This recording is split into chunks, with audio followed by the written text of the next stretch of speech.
নমস্কার সবাইকে, বং ফ্লেভার্সে সবাইকে জানাই স্বাগত। আজ বানালাম একটু অন্য স্বাদের ভাপা ডিমের কারি। তো প্রথমে এই রেসিপির জন্য নিয়ে নিলাম কয়েকটি ডিম। এখন এক এক করে ডিমগুলোকে ফাটিয়ে নেব।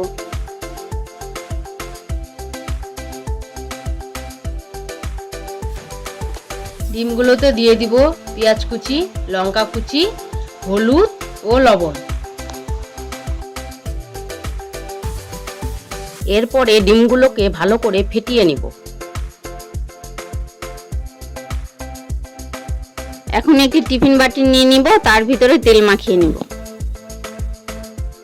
এরপর তাতে ডিমের মিক্সচারটা ঢেলে দেব। টিফিনের মুখটাকে ভালো করে লাগিয়ে দেব। এখন কড়াই বসিয়ে তাতে দিয়ে দিব জল।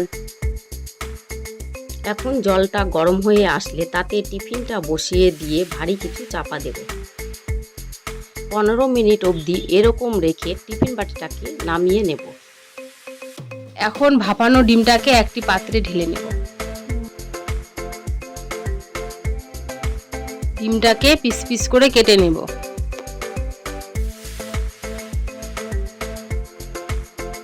এরপর কড়াইতে দিয়ে দিব তেল।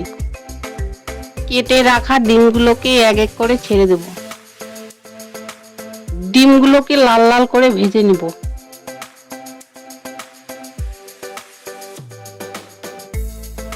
ভাজা হয়ে গেলে উঠিয়ে নিব।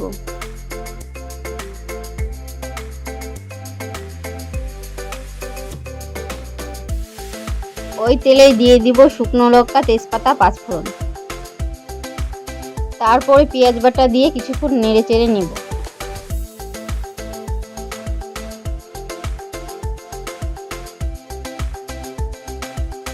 কিছুক্ষণ পরে দিয়ে দিব আদা রসুন বাটা। মশলাটাকে কিছুক্ষণ ভেজে নেব।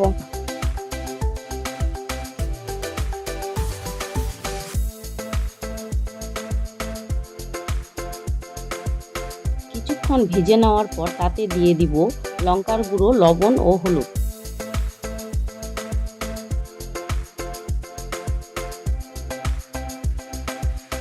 মশলাটাকে কিছুক্ষণ কষিয়ে নেবার পর তাতে দিয়ে দিব পরিমাণ মতো জল।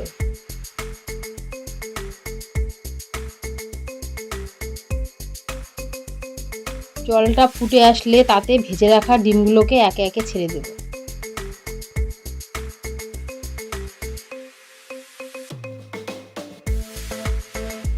কিছুক্ষণ ফুটিয়ে নেবার পর তাতে দিয়ে দিব গরম মশলার গুঁড়ো।